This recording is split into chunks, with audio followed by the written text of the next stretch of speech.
Imagine being told you can't own anything, can't speak in public, and can't even choose what to wear, all because you're a woman. Welcome to medieval Europe, where men made all the rules, broke most of them themselves, and still somehow thought they were the sensible ones. Spoiler alert, they weren't.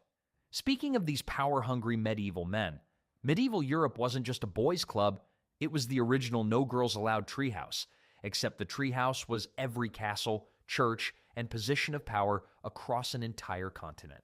While modern workplace discrimination might get you a strongly worded email from HR, medieval discrimination was literally written into law, enforced by armies, and blessed by the Pope himself.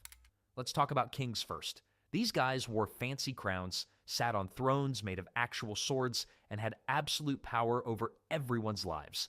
Not a single queen ruled in her own right in medieval England until Mary the Fotis in 1553. And even then, people acted like the world was ending because a woman dared to sit on the throne. Many of these kings could barely read, while their wives and sisters often spoke multiple languages and managed entire royal households. But heaven forbid they touch the crown. It's like having a CEO who can't use email while the entire office is run by their assistant who speaks 5 languages and has 3 degrees. The lords weren't any better.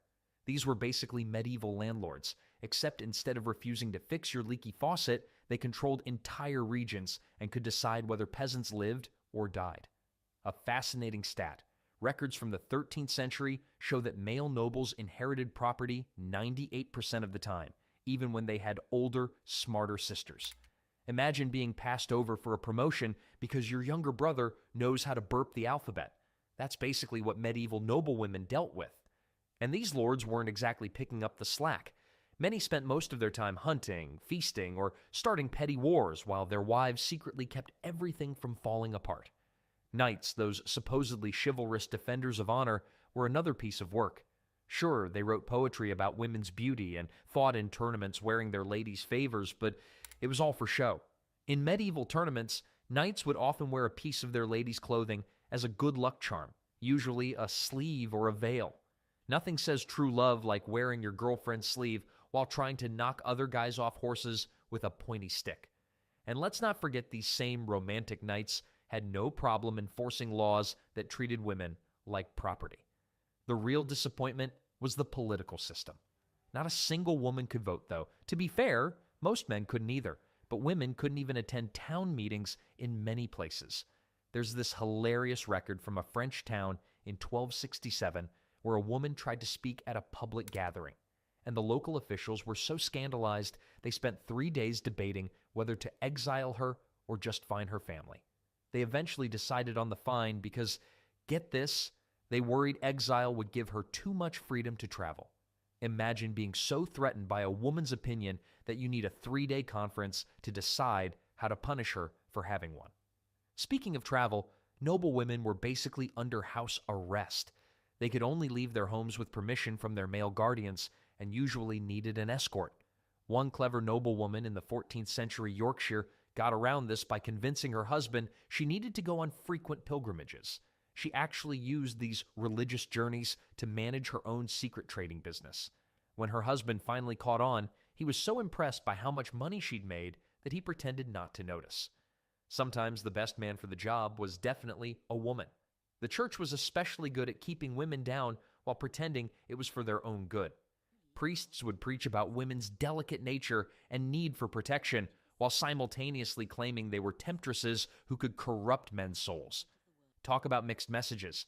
It's like telling someone they're too weak to open a jar, but strong enough to apparently destroy civilization with their feminine wiles. These religious leaders would spend hours writing detailed rules about what women couldn't do, which makes you wonder if they had any actual hobbies. But the crazy part is, despite all these restrictions, some medieval women managed to gain serious power. They just had to be sneaky about it. Eleanor of Aquitaine practically ran England while her son, Richard the Lionheart, was off crusading, but officially she was just managing things until he got back. Christine de Pizan became one of medieval Europe's most famous writers by cleverly packaging her criticism of misogyny as advice for nobles, and Joan of Arc led armies by claiming God told her to do it, because apparently the only way men would take orders from a woman was if they thought the command came from heaven. For the average nobleman, the perfect wife was basically a medieval Stepford wife, beautiful, quiet, and completely obedient. But here's a fun fact. Medieval records show that the most successful noble families were often those where husbands actually listened to their wives' advice. Turns out, ignoring half your population's brain power isn't great for problem solving. Who knew? Speaking of decisions, you wouldn't believe how creative medieval legal systems got when it came to keeping women in their place. The rules were so twisted, they'd make a pretzel jealous. The legal system of medieval Europe should have been called rules for men, suggestions for when men feel like following them. You know how people say justice is blind? Well, medieval justice wasn't just blind, it was deaf, dumb, and definitely biased against anyone wearing a dress. If Lady Justice had been real back then, she probably would have peeked under her blindfold just to make sure she was ruling against the woman. Here's a real case from 1342 England. A woman named Agnes brought her husband to court for stealing her inheritance. The judge's response? He fined her for wasting the court's time because, according to him, a wife's property automatically belonged to her husband anyway. It's like complaining that someone stole your wallet only to be told that your wallet naturally belongs to the thief. Makes total sense, right? The court records show Agnes had to pay a fine of 40 shillings, about 6 months' wages for a skilled worker, for daring to question her husband's right to take everything she owned. The courts had this amazing talent for turning logic into a pretzel. Women couldn't testify in major court cases because they were considered unreliable witnesses. Yet somehow they were reliable enough to be punished for crimes. One poor woman in France was fined for giving false testimony before she even opened her mouth. The judge just assumed she would lie because, well, she was a woman. Talk about a rigged system. The only time women's testimony was fully trusted was when they were confessing to crimes. Funny how that worked. Legal records from the 1300s show some truly bizarre double standards. A man who beat his wife would get a stern talking to, maybe, while a woman who raised her voice to her husband could be put in the stocks. There's this fascinating court record from 1389 where a man was acquitted of assault because his wife had provocatively burned his dinner. The judge's written opinion basically said, what else was he supposed to do? I don't know, maybe cook his own dinner. The same court fined a woman a week's wages for excessively sighing during her husband's lengthy explanation of why he needed more spending money. Marriage laws were particularly horrible. Once married, a woman legally ceased to exist as her own person. Everything she owned, earned, or inherited automatically belonged to her husband. There's this incredible case from 1356 where a merchant's widow tried to claim her own shop after his death. The court told her that since the business had been in her name during the marriage, it legally belonged to her husband's family, even though she'd run it alone for 20 years while he was off finding himself on various pilgrimages. She lost her entire livelihood because medieval law couldn't grasp the concept that women might actually be good at running businesses. But wait, it gets better. Women could be convicted of crimes, but they couldn't defend themselves in court. They needed a male relative to speak for them, because obviously a woman couldn't possibly explain her own actions better than some uncle who wasn't even there. Records show that in one town, a woman was accused of stealing bread. Her defense was that she'd actually bought it and had witnesses to prove it. But since her husband was away and her brother was too busy to come to court, she was found guilty by default. The fine? Working in the accuser's bakery for free for 6 months, medieval justice at its finest. The punishment system was equally ridiculous. Men who committed crimes could often buy their way out with fines. Women? Not so much. They faced public humiliation, like being dunked in rivers or forced to wear signs listing their crimes. One court record from 1374 shows a woman was forced to walk through town wearing a sign that said, "I dared to argue with my husband about cheese." The real crime here was clearly the husband's inability to handle dairy-related criticism. Another woman had to stand in the town square for 3 hours holding a sheep because she'd suggested her husband's wool prices were too high. Inheritance laws were another masterpiece of unfairness. The basic rule was simple. Men got everything. A daughter could be the oldest, smartest, and most capable child, but if she had a baby brother, tough luck. All the family property would go to him, even if he was too young to tell the difference between a castle and a sandcastle. The most infuriating is when women did try to fight back legally, they were often accused of being troublemakers or witches. There's a reason why medieval court records show more women accused of witchcraft than any other crime. It was the medieval equivalent of calling the manager, except instead of getting a refund, you might get burned at the stake. Records show that women who brought multiple cases to court were 3 times more likely to face witchcraft accusations than those who stayed quiet. You wouldn't believe how the medieval economy was rigged to keep women poor and dependent. When it came to earning a living, medieval women faced more obstacles than a badly designed obstacle course. Let's talk about what medieval women actually did all day. Their daily lives were incredibly busy. Imagine juggling a dozen different jobs while following strict social rules and somehow making it all work. And work they did in ways that many history books tend to overlook. First up, jobs. Forget what you've heard about women just staying home and embroidering pillows. Medieval women were major players in many industries, especially brewing beer. That's right, until the 1500s, most beer brewers were women, called alewives. One town's records from 1375 show that 78% of licensed brewers were women. They were known for their careful attention to detail, particularly in keeping their equipment clean, which often resulted in better quality beer. Farming was another huge part of women's lives. Everyone in medieval families had to pitch in to make the farm work, and women played a crucial role. They planted crops, raised animals, and managed daily farm operations alongside their other duties. Records from one English village show women doing 70% of the field work while also handling household management. One fascinating record mentions a woman who managed to harvest an entire field while simultaneously breastfeeding twins and supervising 3 toddlers. Now that's multitasking. Speaking of households, let's talk about kids. The average medieval woman had around 5 to 7 children, if she survived having them. But here's the interesting part. They were often raising way more than that. With high death rates, many women ended up taking in orphaned relatives, stepchildren, or apprentices. One household record from 1389 shows a woman raising 12 kids, 3 of her own, 4 stepchildren, 2 orphaned nieces, and 3 apprentices. She apparently kept track of everyone by assigning them different colored threads to wear. Medieval version of name tags. Women found creative ways to manage these large households. They'd create informal childcare networks, taking turns watching each other's kids while others worked. One village actually had a system where women would rotate baby feeding duties, medieval daycare complete with built-in lunch service. They even developed a complex schedule system using notches on sticks since most couldn't write, prehistoric project management at its finest. Their career options were surprisingly varied. Women ran markets, worked as healers, and even participated in construction. Yes, construction. Records show women working as carpenters, plasterers, and even helping build cathedrals.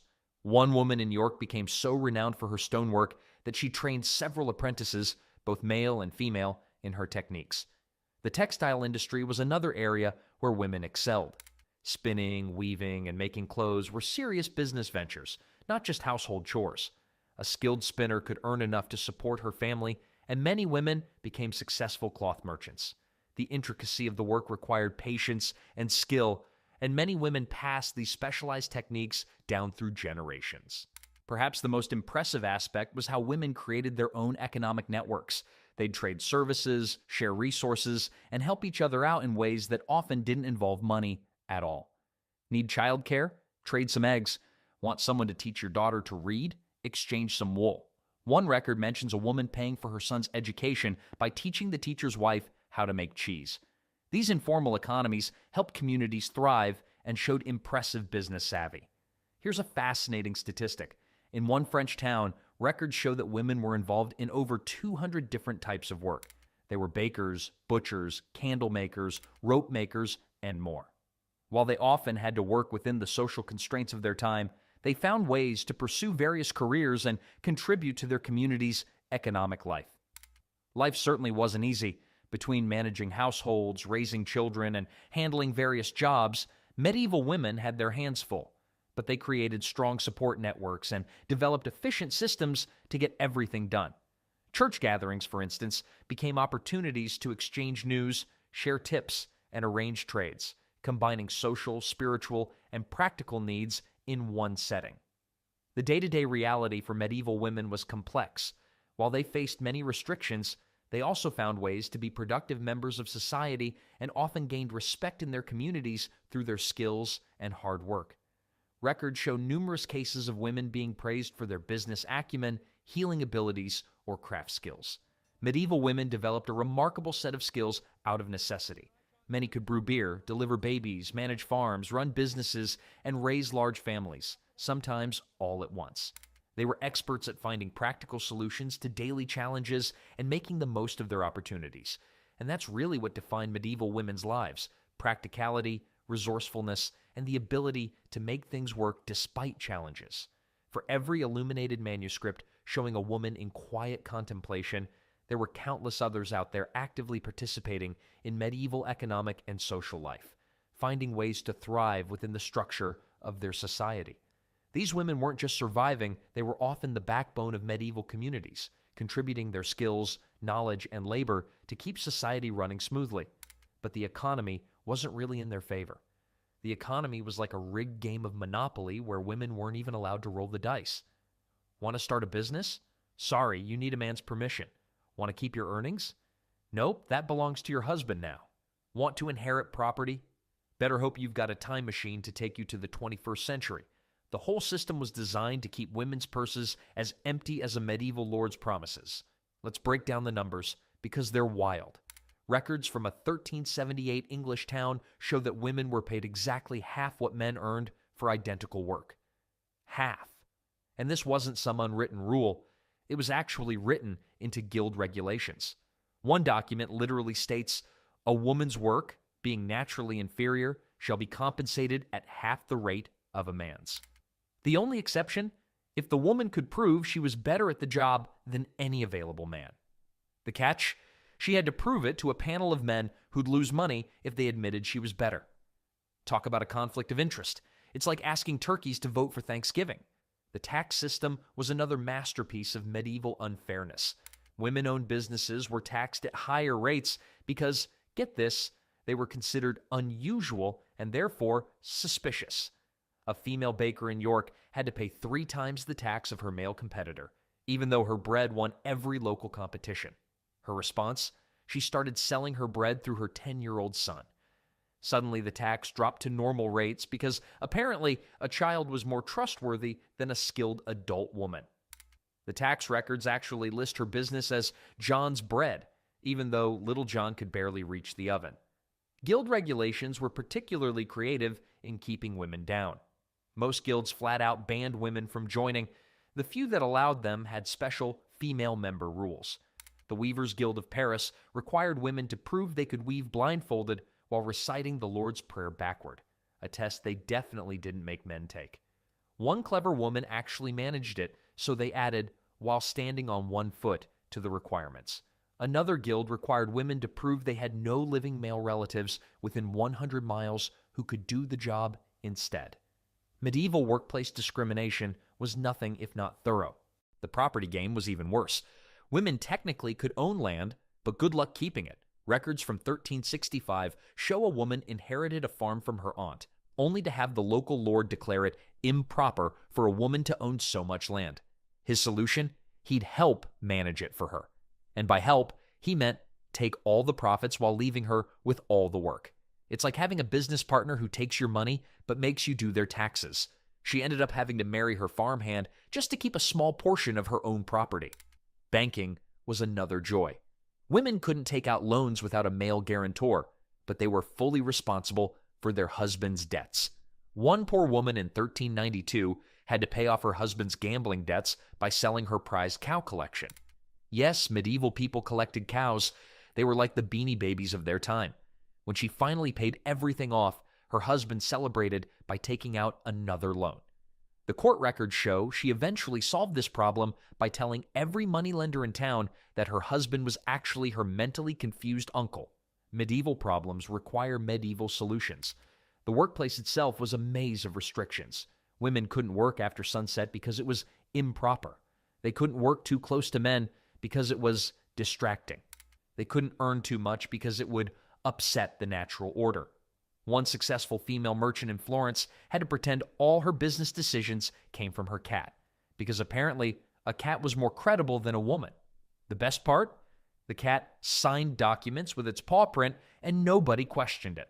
The cat, by the way, had a better credit rating than most men in the city. Despite all these restrictions, some medieval records show women running successful underground businesses. They created secret trading networks, used code names, and sometimes disguised themselves as men. One group of female traders in Venice used a complicated system involving laundry on clotheslines to signal market prices to each other. When the authorities finally caught on, they couldn't do anything about it because technically there was no law against suspicious laundry arrangements. One official reportedly complained, "They're turning honest washing into dishonest commerce." The most absurd was how they justified all this economic discrimination. Women couldn't handle money because they were too emotional, yet records show male merchants regularly got into sword fights over minor price disagreements. Women were too weak to run businesses, yet they were somehow strong enough to do backbreaking farm work. Women were too simple to understand finances, yet they were often the ones keeping their households from going bankrupt while their husbands bought yet another unnecessary sword. One account shows a wife carefully managing her family's finances for 20 years while her husband invested their savings in a foolproof plan to find mermaids. But you know what happens when you tell someone they can't do something for long enough? They get really, really clever at finding ways around the rules. And medieval women? They turned outsmarting the system into an art form. Being clever wasn't just a bonus for medieval women, it was a survival skill. When men create every rule in the book, you either learn to read between the lines or get crushed by them. And medieval women, they got so good at finding loopholes, they could have taught modern lawyers a thing or two. Medieval records are full of women who turned oppression into opportunity, usually while the men were too busy congratulating themselves to notice. Take education, for example. Girls weren't supposed to learn to read because it might give them dangerous ideas. But noble women needed to manage household accounts, so they convinced everyone that learning numbers wasn't really reading. One clever noblewoman taught her entire household to read by claiming she was just teaching them to count prayer beads. By the time anyone caught on, her servants were better educated than most priests. She even started a trend of prayer counting classes that spread through 3 counties before the church realized they'd accidentally created an underground literacy network. The business world saw some particularly creative solutions. Since women couldn't officially run shops, they became really good at running them unofficially. Records from 1367 show a man's business that was mysteriously only open when his wife was there. The husband spent most of his time napping in the back room while his wife did all the work. But hey, technically, it was his shop. When customers asked why he never seemed to know anything about his own business, he'd say he was practicing delegation. Medieval management at its finest. The wife eventually started charging people extra to wake him up for questions, creating medieval Europe's first consulting fee. Some women got even more creative with their workarounds. One genius in the 14th century London ran her entire merchant empire through a network of cats. Yes, cats. She trained them to follow specific trade routes, carrying messages hidden in their collars. The local guards never thought to check the cats, because who would suspect a cat of running an international trading network? When she was finally caught, the court records show more confusion than anger. One judge actually asked if the cat should be put on trial too. She got off with a warning because nobody could figure out how to write illegal feline commerce in Latin. The whole women are too emotional thing backfired beautifully sometimes. Since everyone expected women to be dramatic, they could get away with outrageous behavior that would have landed men in serious trouble. Records show a woman avoided paying taxes by bursting into tears and wailing about her poor little chickens whenever the tax collector came around. He was so uncomfortable with female emotions that he'd leave without collecting. She kept this up for 12 years. Her poor little chickens probably owned half the town by then. The best part? She didn't even own chickens. Speaking of playing the emotion card, some women turned the whole hysteria diagnosis into a superpower. Can't attend a boring social event? Hysteria. Don't want to marry that creepy old lord? Hysteria. Need a day off from pretending to be bad at everything? You guessed it, hysteria. One noblewoman reportedly avoided an arranged marriage by developing a mysterious ailment that made her speak in riddles whenever her unwanted suitor was around. Miraculously, she recovered completely when he married someone else. Her family physician noted that it was the most convenient case of hysteria he'd ever seen. The really smart ones used men's egos against them. They'd praise their husbands for brilliant ideas that were actually their own, run entire estates while pretending to just help a little, and solve major problems while making men think they'd figured it out themselves. A woman in 1382 fixed her town's entire water supply system, but convinced everyone it was her intellectually challenged brother's idea. Because they'd rather believe a man was secretly a genius than admit a woman knew about engineering. She later used the same technique to redesign the town's defensive walls, cure a cattle plague, and invent a new type of plow, all credited to various male relatives who could barely dress themselves. The statistics are pretty telling. In towns where women weren't allowed to own property, there's a suspicious number of businesses owned by sickly men who needed their wives to handle everything. In one French village, 60% of the male business owners were reportedly too delicate to handle their own affairs. Either medieval men were remarkably fragile, or medieval women were remarkably good at working the system. One town's records show an epidemic of masculine frailty that mysteriously affected only men whose wives were good at mathematics. But perhaps the most impressive feat was how they passed these skills down through generations. Mothers taught daughters the art of playing dumb while being smart, of following rules while breaking them, and of smiling sweetly while running circles around the men who underestimated them. One book of household tips from 1375 is actually a coded manual for getting around male authority. Its recipe for sweet bread is really instructions for hiding money from your husband. The section on proper flower arrangement contains detailed instructions for running a secret business. Even the embroidery patterns were actually maps showing safe routes for women travelers. All this mental gymnastics had an interesting side effect. Medieval women got really good at reading people and situations. When you have to outsmart half the population just to get through your day, you develop some serious skills. Some historians argue that medieval women invented psychology, not because they were naturally more emotional, but because they had to become experts at managing male egos just to survive. Speaking of marriage, you wouldn't believe the creative ways women found to handle being legally considered their husband's property. Let's just say that being someone's property works a lot better when that someone doesn't know what they actually own. Marriage in medieval times was about as romantic as a business contract, because that's exactly what it was. Your father would basically sell you to the highest bidder, and boom, you're someone's wife. But there was one escape route that many women secretly hoped for: becoming a widow. Sure, it wasn't exactly a fun way to gain freedom, but when your options are be property or be free, you work with what you've got. And oh boy, did medieval women work that system like pros. The numbers tell a fascinating story. In one English town in 1385, records show that widows owned 40% of all businesses, despite making up only 15% of the population. Meanwhile, married women owned exactly 0 businesses, because legally they couldn't own anything. One widow actually bought her late husband's business at auction, the same business she'd been running for him for 20 years while he spent their money on hunting dogs. The court records note that she paid for it with money she'd secretly saved while pretending her husband's pants needed constant expensive repairs. Widows had powers that married women could only dream about. They could own property, run businesses, make contracts, and, here's the kicker, refuse to remarry. That last one was huge. Records show some younger widows practically racing to set up their businesses before their families could marry them off again. One clever widow in France started a mourning accessories business because nobody would pressure a professional mourner to remarry. That would just be tasteless.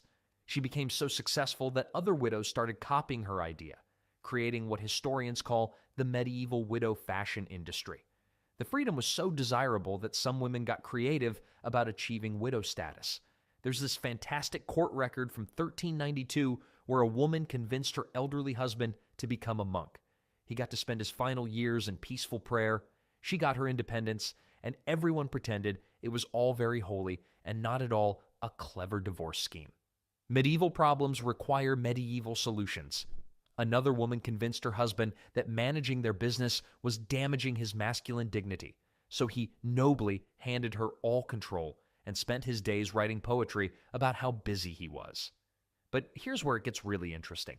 Widows formed their own support networks. They'd help each other set up businesses, share legal advice, and warn each other about men looking for wealthy widow marriages. In some towns, they even had secret signals. Wearing your belt a certain way meant, "I'm not interested in remarrying. Stop asking." One group of widows in Italy started a fake curse rumor that marrying a widow would give you bad luck. It worked so well that local men started crossing the street to avoid them. The widows reportedly found this hilarious and would sometimes walk in groups just to watch entire streets of men suddenly remember urgent business elsewhere. The church wasn't too happy about all these independent women running around. They kept preaching about how widows should live quiet lives of prayer and definitely not become successful business owners. But what could they do? Even they had to admit that forcing widows to remarry wasn't very Christian. One frustrated priest wrote that widows are becoming altogether too merry in their mourning. Translation: these women are enjoying their freedom way too much. Some widows would donate just enough to the church to keep the priests quiet while spending the rest on expanding their businesses. Rich widows were particularly powerful. Without a husband to legally control their wealth, they could do pretty much whatever they wanted. One widow in 1378 bought an entire village just because the local lord had been rude to her.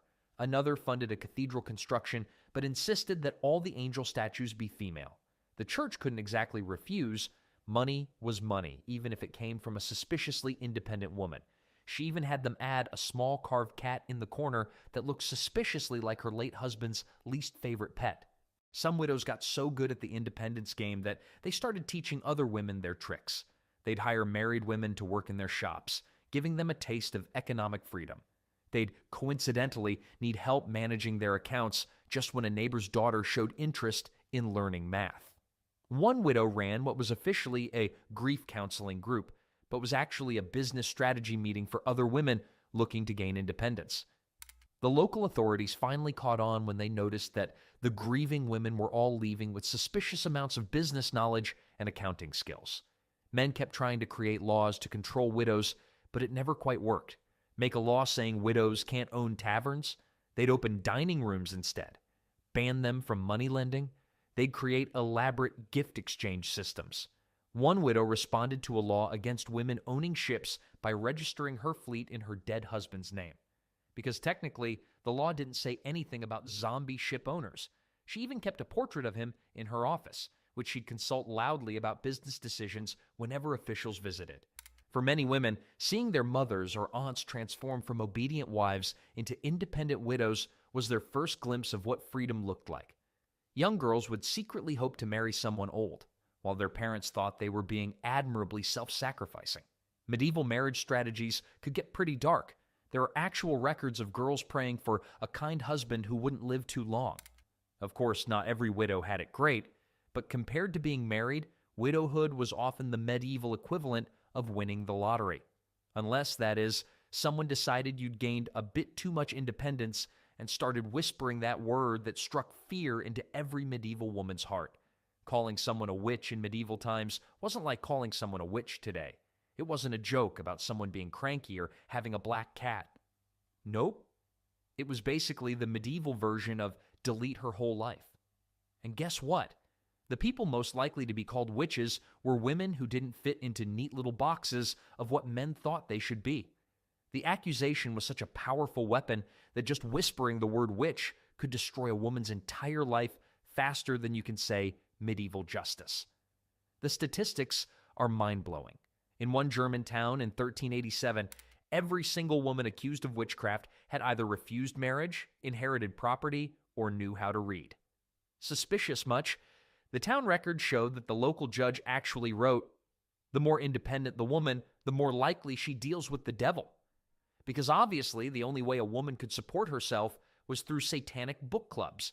They even had a special tax on single women called the witch risk fee, basically charging women for the crime of not having a man to control them. Here's a real case that shows how ridiculous things got.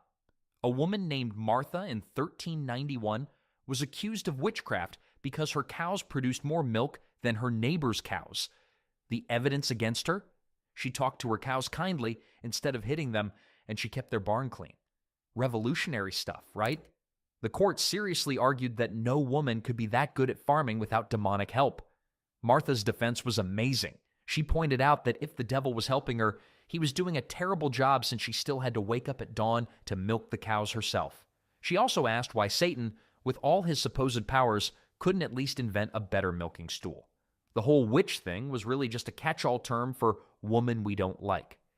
Healer who knows which herbs cure fevers. Witch. Midwives with a high survival rate for births. Super witch. Woman who's better at business than the local merchants. Witch with a side of evil. One female brewer was accused of witchcraft because her beer was suspiciously good. The suspicious part? Her accusers were all male brewers who'd lost customers to her. The court records actually include a debate about whether making beer taste good was an act of sorcery. The evidence they used to prove witchcraft would be hilarious if it wasn't so tragic. Own a cat? Witch. Talk to yourself while working? Witch. Good at math? Definitely a witch. One woman was accused because she had unusually clean floors.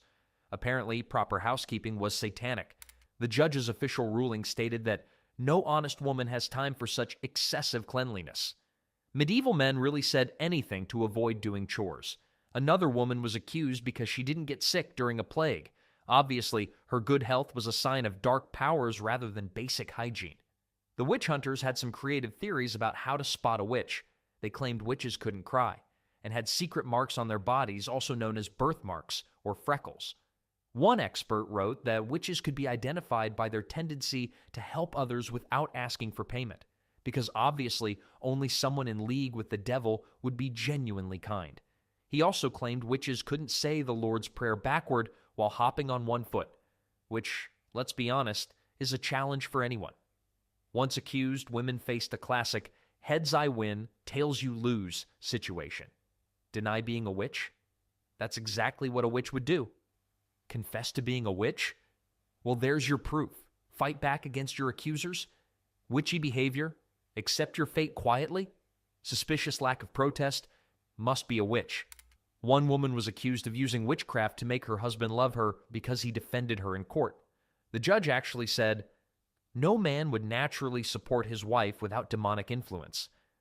Smart women started taking preventive measures. They deliberately mess up their cooking sometimes or pretend they couldn't read. Some would intentionally keep one corner of their house dusty just to avoid looking too competent. A group of female merchants in France started a brilliant tradition of accidentally dropping things while counting money, just to appear bad at math. Their profits probably took a hit, but hey, better to look clumsy than end up in witch court. One clever woman even started a trend of tripping over her own feet regularly, just to appear less graceful. But the most infuriating part? The same men who accused women of being witches would secretly come to them for help. Got a toothache? Go to the witch who knows about herbs. Wife having a difficult pregnancy? Better call that evil midwife. Can't balance your accounts? Time to visit that suspicious widow who's good with numbers. Records show that one famous witch hunter regularly consulted a wise woman for his back pain while actively prosecuting other healers. When questioned about this hypocrisy, he claimed he was monitoring her for signs of wickedness for 15 years of back treatments. All these witch hunts had a chilling effect on women's independence that lasted for centuries. After all, who would want to stand out or show their skills if it meant risking everything? And speaking of lasting effects, you wouldn't believe how many of these medieval ideas about controlling women snuck their way into modern times. Sure, those medieval rules about women are ancient history, just like your great-aunt's fashion choices, right? Wrong. Many of those old ideas stuck around longer than that weird Jell-O salad recipe from the 1950s, and some of them are still causing trouble today, like that one relative who keeps bringing up politics at Thanksgiving dinner. Let's do some time traveling. Women couldn't own property in medieval times. And guess what? In some parts of America, women couldn't get credit cards without their husband's permission until 1974. That's right. Your grandma might have had an easier time buying a castle in 1374 than getting a MasterCard in 1974. At least medieval women could pay for things with chickens. The workplace is another goldmine of leftover medieval thinking. Remember how medieval guilds made special rules to keep women out of certain jobs. Fast forward to 1973, when women still couldn't be airline pilots in most countries. The reason? Women are too emotional to fly planes. Because apparently, men never lose their cool, except when their favorite sports team loses, or someone takes their parking spot, or their sandwich has the wrong kind of mustard. The education gap is particularly wild. Medieval folks thought women's brains would explode if they learned too much. While we're not quite that dramatic anymore, until the 1970s, many top universities wouldn't admit women because it might distract the male students. As if guys needed help getting distracted, they were doing just fine on their own, thank you very much. The gender pay gap has medieval roots too. Back then, women were paid half what men earned because their work was considered naturally inferior. Today, women still earn less on average, though now we use fancier words to justify it. Instead of saying women's work is worth less, we say things like market forces and career choices. Same old medieval sandwich, just with different bread. Even modern marriage laws have some medieval DNA. Until surprisingly recently, husbands couldn't legally rape their wives in many countries, because, like in medieval times, wives were considered property. This didn't change in all U.S. states until 1993. That means there are people younger than some pairs of genes who were born before women had full legal protection from their husbands. What's sneaky is how these old ideas keep popping up in new disguises, like when companies say they can't promote women to leadership roles because they might get pregnant and leave. It's just a modern version of medieval guilds saying women couldn't be master craftsmen because they might get married and move away. The excuses got fancier, but the song remains the same. But here's the good news. Just like medieval women found ways to bend those rigid rules, modern women keep pushing back against these outdated ideas. Every time someone says, women can't do that, another woman goes ahead and does it anyway, and usually does it better, just to make a point. The lesson from all this medieval madness? Progress isn't a straight line. It's more like trying to walk home after too much mead.